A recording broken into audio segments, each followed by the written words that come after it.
Bonsoir.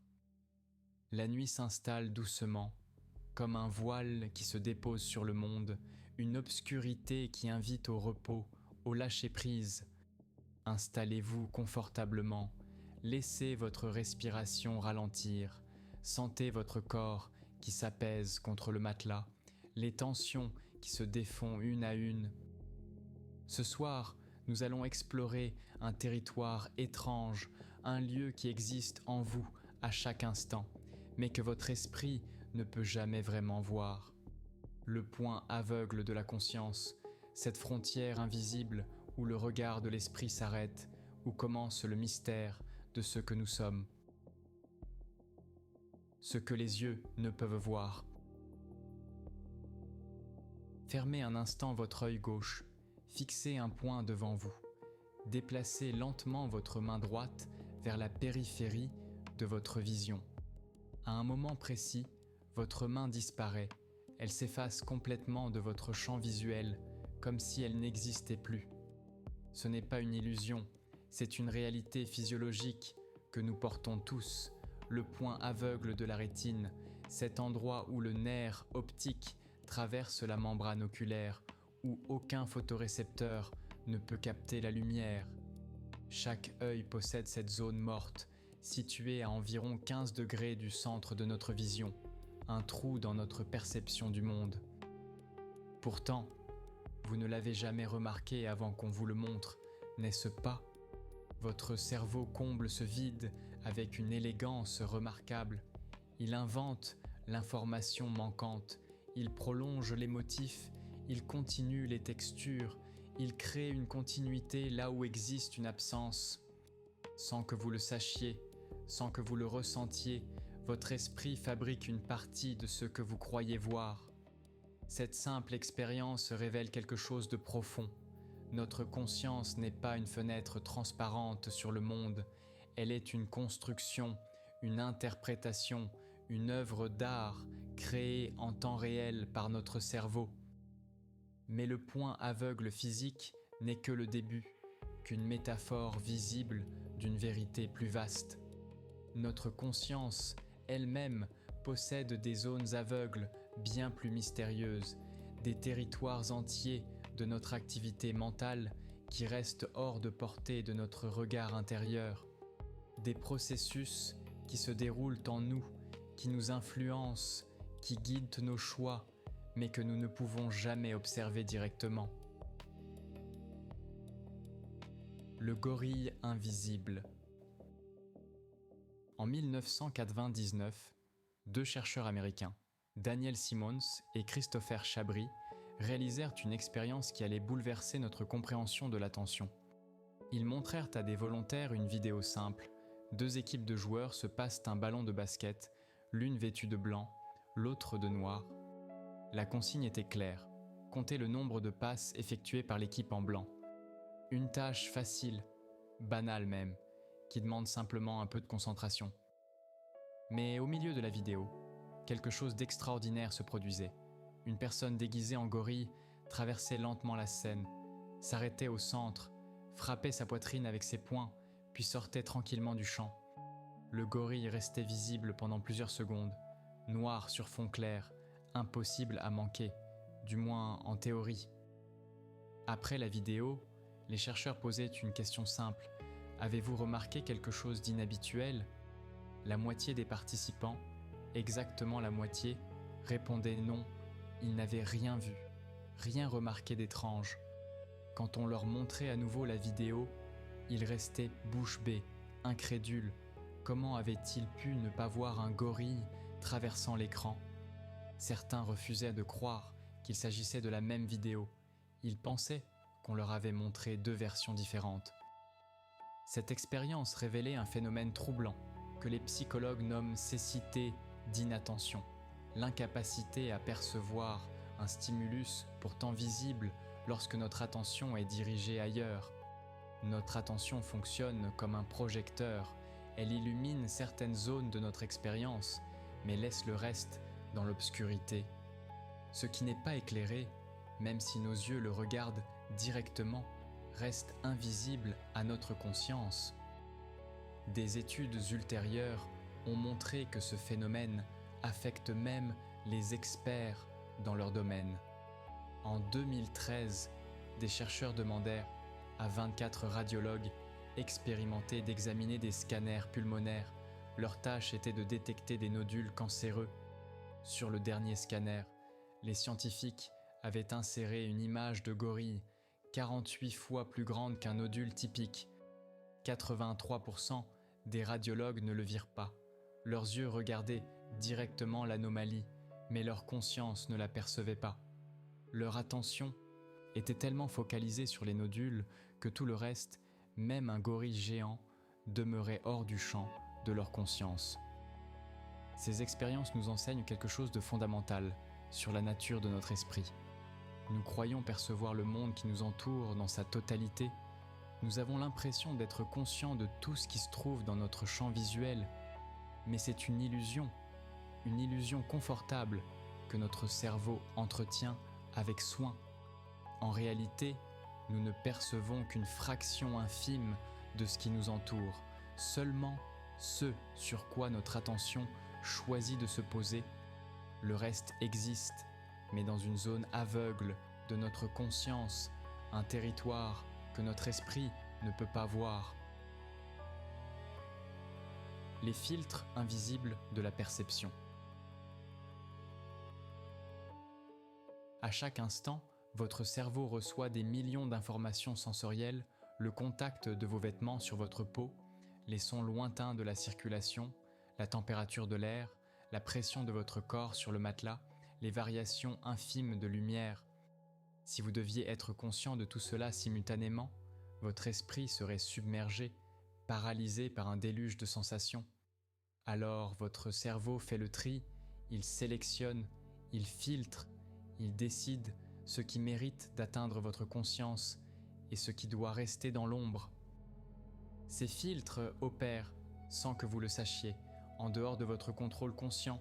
Ce sont les points aveugles de votre perception. Les psychologues appellent cela l'attention sélective, la capacité du cerveau à se concentrer sur certains stimuli tout en ignorant les autres. Mais cette sélection n'est pas neutre, elle n'est pas aléatoire. Elle est guidée par vos attentes, vos croyances, vos préoccupations du moment, vos expériences passées. Imaginez que vous cherchez vos clés, vous fouillez votre sac, votre regard passe plusieurs fois sur les mêmes objets et soudain, les clés apparaissent. Elles étaient là depuis le début, mais votre esprit ne les voyait pas. Vous les cherchiez peut-être à un endroit précis, vous vous attendiez à les trouver d'une certaine façon, et cette attente créait un filtre, un point aveugle temporaire. Les neuroscientifiques ont découvert que ce filtrage se produit très tôt dans le processus de perception, avant même que l'information n'atteigne les zones du cerveau responsables de la conscience. Des régions comme le thalamus agissent comme des portiers, décidant quelles informations sensorielles méritent d'être transmises au cortex et lesquelles doivent être bloquées. Ce tri se fait en quelques millisecondes, bien plus rapidement que la conscience ne peut opérer. Au moment où vous prenez conscience de quelque chose, la décision de vous le montrer a déjà été prise par des processus auxquels vous n'avez aucun accès. Un phénomène particulièrement troublant concerne ce qu'on appelle les biais cognitifs de perception. Votre cerveau ne se contente pas de filtrer l'information, il la modifie, il l'interprète selon vos croyances existantes. Si vous croyez fermement en quelque chose, vous remarquerez plus facilement les éléments qui confirment cette croyance et vous ignorerez inconsciemment ceux qui la contredisent. C'est ce qu'on nomme la perception sélective, un point aveugle créé par nos propres convictions. Des études ont montré que deux personnes peuvent regarder exactement la même scène et en retenir des souvenirs complètement différents, parce que leurs filtres perceptifs n'ont pas sélectionné les mêmes éléments. Un supporter de football remarquera toutes les fautes commises par l'équipe adverse, mais manquera celle de sa propre équipe. Un enseignant peut ne pas voir les erreurs d'un élève qu'il apprécie, tout en détectant immédiatement celles d'un élève qu'il aime moins. Ces biais ne relèvent pas de la malhonnêteté, ils ne sont même pas conscients. Ce sont de véritables angles morts de notre perception, des zones où notre esprit ne peut tout simplement pas voir la réalité telle qu'elle est. Voir sans savoir. Dans les années 70, des neurologues découvrirent un phénomène encore plus mystérieux, un phénomène qui allait révéler à quel point la conscience reste étrangère à une grande partie de ce que fait notre cerveau.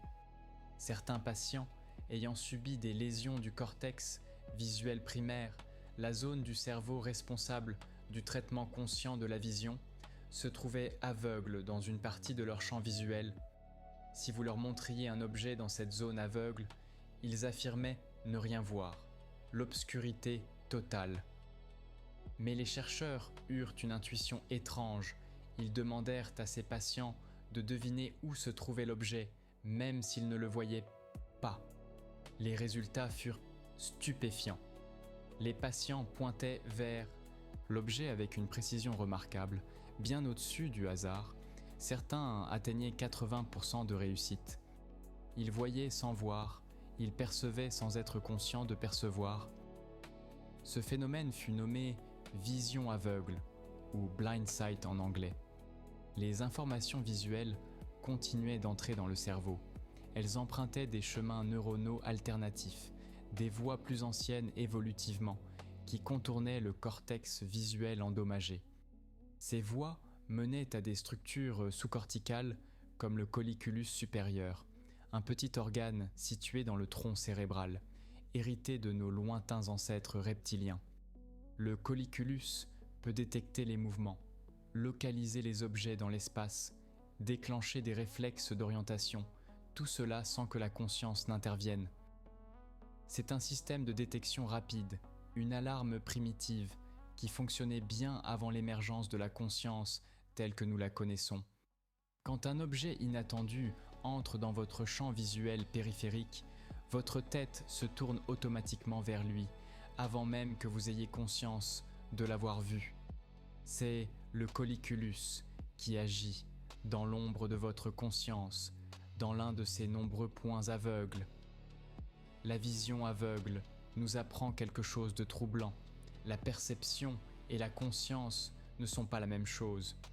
Vous pouvez traiter des informations visuelles, votre cerveau peut les utiliser pour guider vos actions, sans que vous en ayez la moindre expérience consciente. Une partie de vous voit, mais une autre partie, celle que vous appelez vous-même, reste dans l'obscurité. Des phénomènes similaires existent pour d'autres sens.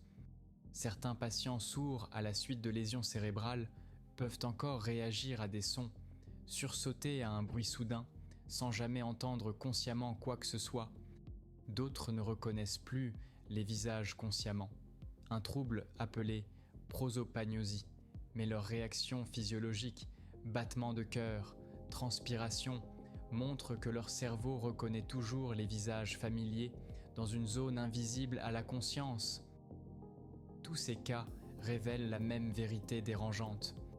Une grande partie de ce que fait votre cerveau se déroule dans l'ombre, hors de portée de votre conscience, dans des territoires que votre esprit ne peut pas explorer.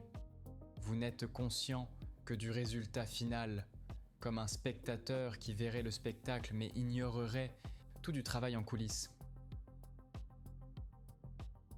Le mystère de l'expérience subjective. En 1995, le philosophe David Chalmers formula ce qu'il nomma le problème difficile de la conscience. Il distingua deux types de questions sur la conscience, les problèmes faciles et le problème difficile. Les problèmes faciles, bien qu'immensément complexes, en pratique, sont faciles en principe. Ils concernent les fonctions, comment le cerveau intègre l'information, comment il catégorise les stimuli, comment il contrôle le comportement. Pour résoudre ces problèmes, il suffit de trouver les mécanismes neuronaux responsables. C'est difficile. Cela demandera peut-être des décennies ou des siècles, mais nous savons en principe comment procéder. Le problème difficile est d'une nature différente. Pourquoi tout ce traitement de l'information s'accompagne-t-il d'une expérience ? Pourquoi y a-t-il quelque chose que cela fait d'être vous, plutôt que tout se dérouler dans l'obscurité, sans aucune sensation intérieure ? Quand vous voyez du rouge, votre cerveau traite certaines longueurs d'onde de la lumière, mais il y a aussi cette qualité, cette rougeur ressentie, ce que les philosophes appellent un qual. Cette qualité subjective, cette expérience vécue de l'intérieur, semble irréductible à tout processus physique que nous pouvons décrire. Chalmers propose une expérience de pensée troublante. Imaginez une créature physiquement identique à vous, atome par atome, neurone par neurone, mais sans aucune expérience consciente. Un zombie philosophique qui se comporte exactement comme vous, parle comme vous, réagit comme vous, mais pour qui tout se déroule dans l'obscurité absolue, sans aucune sensation intérieure. Nous pouvons concevoir une telle créature, du moins logiquement, ce qui suggère que l'expérience consciente ne découle pas nécessairement de l'organisation physique du cerveau, qu'il y a quelque chose de plus, quelque chose qui échappe à notre compréhension actuelle. Une autre expérience de pensée, développée par le philosophe Frank Jackson, concerne Marie, une neuroscientifique brillante qui connaît tout ce qu'il y a à savoir sur la physique de la couleur, sur les longueurs d'onde, sur le traitement neuronal de l'information visuelle. Mais Marie a toujours vécu dans une pièce en noir et blanc. Elle n'a jamais vu de couleur de sa vie. Un jour, on la laisse sortir et elle voit pour la première fois une rose rouge. La question est simple, apprend-elle quelque chose de nouveau ? Chalmers et d'autres pensent que oui. Elle découvre ce que cela fait de voir du rouge, une connaissance subjective qui ne pouvait pas être transmise par aucune description physique, aussi complète soit-elle. Cela suggère qu'il existe un fossé, ce que le philosophe Joseph Levine a nommé le fossé explicatif, entre les descriptions objectives du cerveau et l'expérience subjective de la conscience. D'autres philosophes et scientifiques ne sont pas d'accord. Ils pensent que le problème difficile n'est qu'une illusion créée par notre ignorance actuelle. Stanislas Dehaene, neuroscientifique français, argue que les qualia n'existent pas en tant qu'entité mystérieuse, ce sont simplement des propriétés fonctionnelles du cerveau que nous ne comprenons pas encore complètement. Pour lui, une fois que nous aurons expliqué tous les mécanismes neuronaux, le mystère s'évaporera. Mais pour l'instant, le problème difficile demeure un point aveugle au cœur même de notre compréhension scientifique de la conscience. Nous pouvons mesurer l'activité neuronale, identifier les corrélats de la conscience, comprendre les mécanismes, mais nous ne pouvons pas expliquer pourquoi tout cela s'accompagne d'une expérience vécue. C'est comme si la conscience elle-même avait un angle mort, un territoire qu'elle ne peut pas éclairer de son propre regard. Nous sommes conscients, mais nous ne pouvons pas être pleinement conscients de ce qu'est la conscience. L'inconscient qui guide. Votre conscience croit prendre toutes vos décisions. Elle pense être aux commandes, mais en réalité, elle ne voit qu'une infime partie de ce qui se passe dans votre esprit. La majorité de vos processus mentaux se déroulent hors de sa portée, dans l'obscurité d'un inconscient cognitif vaste et actif. Dans les années 80, le neurophysiologiste Benjamin Libet réalisa une série d'expériences troublantes. Il demanda à des participants de bouger leurs mains au moment de leur choix, tout en enregistrant l'activité de leur cerveau. Les résultats furent dérangeants. L'activité cérébrale associée au mouvement commençait environ une demi-seconde avant que la personne ne soit consciente de sa décision de bouger. Le cerveau décidait, puis la conscience prenait note de cette décision avec un léger retard. Cela ne signifie pas que nous n'avons pas de libre arbitre. L'interprétation de ces résultats reste débattue, mais cela montre que la conscience n'est pas toujours aux commandes comme elle le croit. Une partie de nos décisions se prend dans l'ombre, dans des zones aveugles de notre esprit.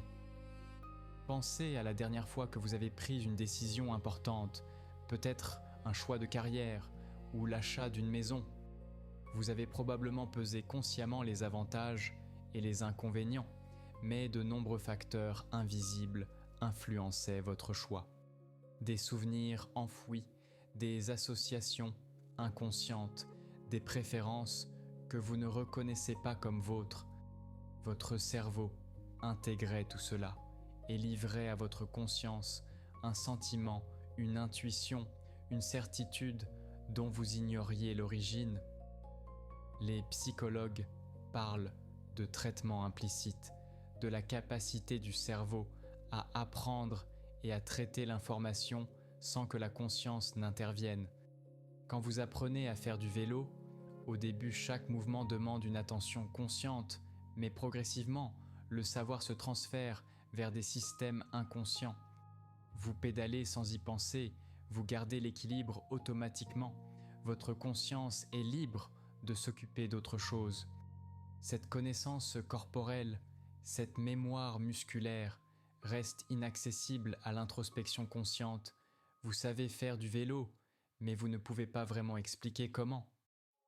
Des études montrent que notre cerveau traite environ 11 millions de bits d'informations par seconde, mais nous n'en sommes consciemment conscients que d'environ 50.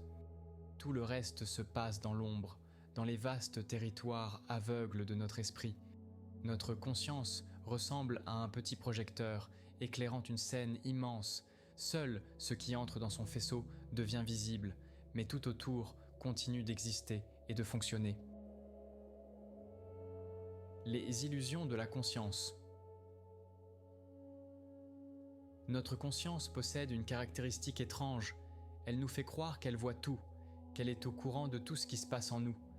Mais c'est une illusion puissante que le cerveau entretient soigneusement. Prenez la vision. Vous avez l'impression de voir nettement sur tout votre champ visuel, mais en réalité, seule une toute petite zone au centre, la fovea, possède une haute résolution. Le reste de votre vision périphérique est flou, pauvre en détails, presque en noir et blanc. Pourtant, vous ne remarquez pas ce flou, parce que votre cerveau construit une image cohérente. Il comble les lacunes, il invente les détails manquants, exactement comme il le fait pour le point aveugle de la rétine. Votre conscience fabrique une continuité là où existe une discontinuité. Vos souvenirs fonctionnent de la même façon. Vous croyez vous souvenir d'événements passés, mais en réalité, vous reconstruisez ces souvenirs à chaque fois que vous y pensez. Votre cerveau combine des fragments réels avec des inférences, des associations, des détails empruntés à d'autres souvenirs.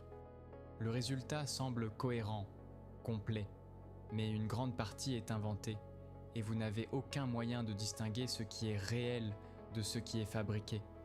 Les faux souvenirs se nichent dans ces zones aveugles, là où votre conscience ne peut pas vérifier la source de l'information. Il existe même des points aveugles sur le fonctionnement de votre propre esprit. Vous ne pouvez pas observer directement vos processus mentaux, vous n'avez accès qu'à leurs résultats. Quand une idée vous vient, vous ne savez pas d'où elle vient vraiment. Elle émerge simplement dans votre conscience, comme sortie de nulle part. Les mécanismes qui l'ont produite restent cachés, invisibles, même à vous-même. Le psychologue Karl Lashley disait de façon provocante « Aucune activité de l'esprit n'est jamais consciente ». Par là, il voulait dire que nous n'avons jamais accès aux processus eux-mêmes, seulement à leurs produits. Nous sommes conscients du résultat de la pensée, mais pas de la pensée en train de se faire. C'est comme regarder un spectacle de magie. Vous voyez le lapin sortir du chapeau, mais vous ne voyez pas le mécanisme qui permet ce tour. Et dans le cas de votre propre esprit, vous ne pouvez jamais regarder dans les coulisses, même si vous le voulez. La cécité au changement. Un phénomène cousin de la cécité d'inattention révèle une autre facette troublante de notre conscience, la cécité au changement. Imaginez que vous regardez une photographie pendant quelques secondes, puis l'image clignote brièvement et réapparaît. Quelque chose a changé dans l'image, peut-être un détail important, un objet qui a disparu, une couleur qui s'est modifiée. Mais si le changement ne se produit pas dans la zone où votre attention est focalisée, vous pouvez regarder l'image pendant de longues secondes sans jamais remarquer la différence. Des expériences célèbres ont montré ce phénomène de façon spectaculaire. Un chercheur arrête un passant dans la rue pour lui demander un renseignement.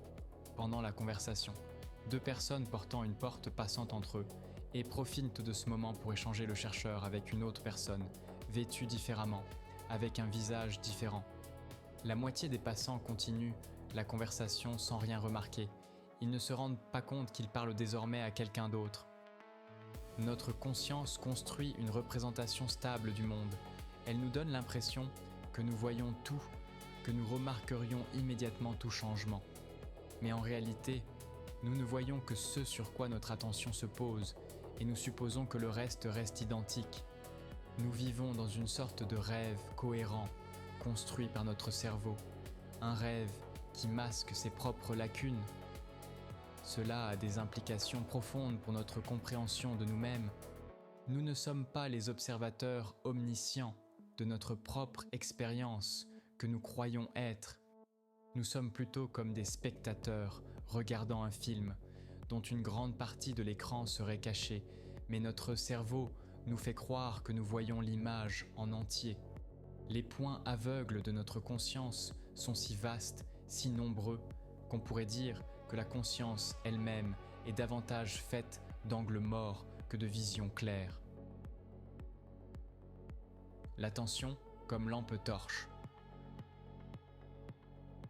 Si nous devions comparer notre attention à quelque chose, ce serait une lampe torche dans une immense cathédrale nocturne.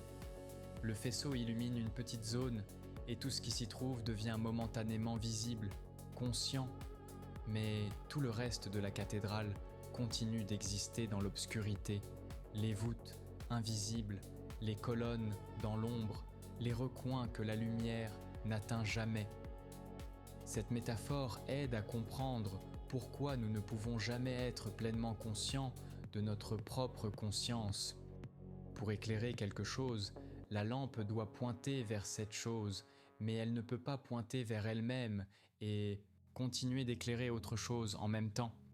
La conscience peut observer ses contenus, mais pas le processus même de l'observation. C'est l'œil qui ne peut se voir lui-même, la main qui ne peut se saisir.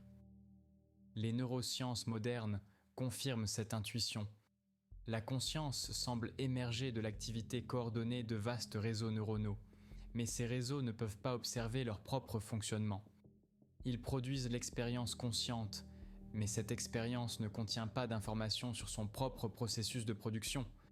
C'est un point aveugle fondamental, structurel, peut-être insurmontable.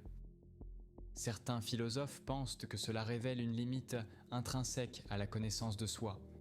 Nous pouvons comprendre beaucoup de choses sur le monde extérieur, mais notre propre intériorité restera toujours partiellement opaque, non par manque d'effort ou de technologie, mais à cause de la structure même de la conscience.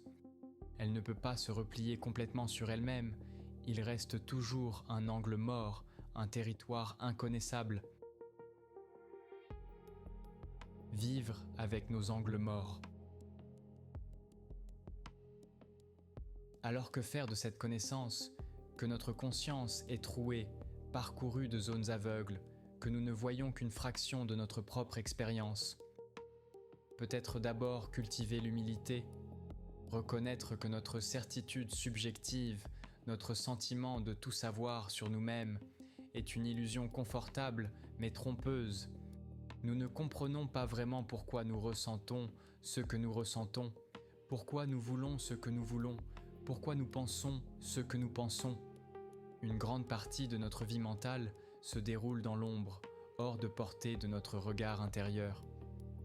Mais cette prise de conscience peut aussi être libératrice. Elle nous rappelle que nous ne sommes pas condamnés à comprendre complètement notre propre fonctionnement pour vivre pleinement.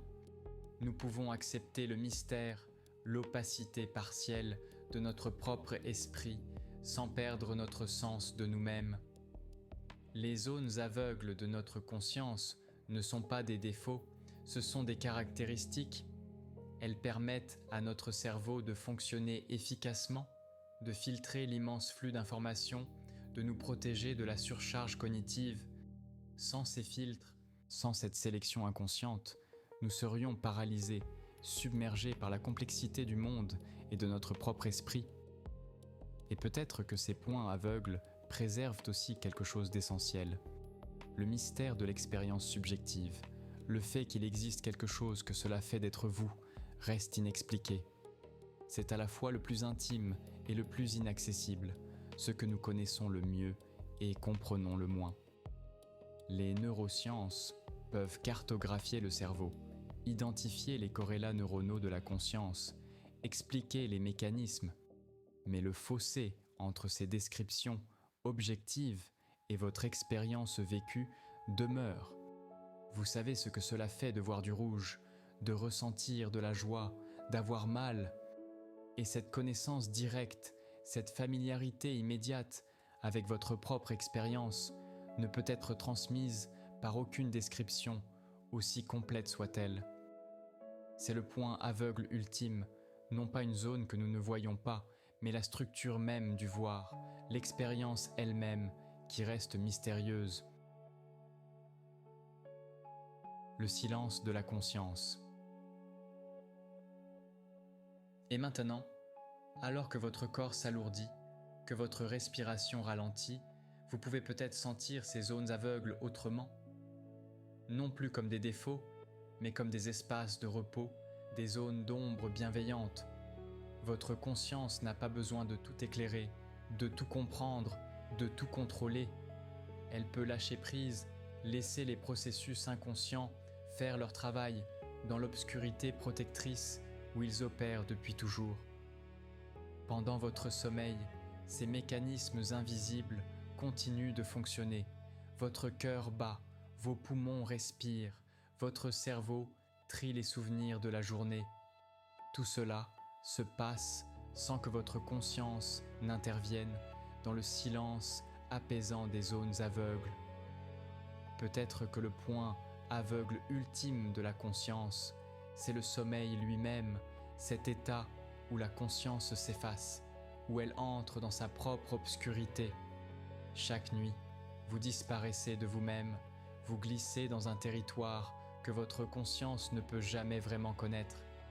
Et pourtant, vous y allez avec confiance, vous savez que vous vous retrouverez au réveil. Cette confiance dans l'inconnu, cette acceptation du mystère, c'est peut-être la sagesse la plus profonde que nous enseignent les points aveugles de notre esprit. Nous ne pouvons pas tout voir, nous ne pouvons pas tout savoir, même sur nous-mêmes. Et c'est bien ainsi. Si ce voyage dans les territoires invisibles de votre conscience vous a accompagné vers le repos, vous pouvez vous abonner à Sommeil et Savoir pour d'autres explorations nocturnes. Maintenant, laissez votre esprit dériver, laissez les pensées s'éloigner, comme des nuages qui passent dans le ciel de votre conscience. Vous n'avez pas besoin de tout comprendre, vous n'avez pas besoin de tout voir. Les zones d'ombre de votre esprit vous bercent, vous protègent, vous invitent au lâcher-prise.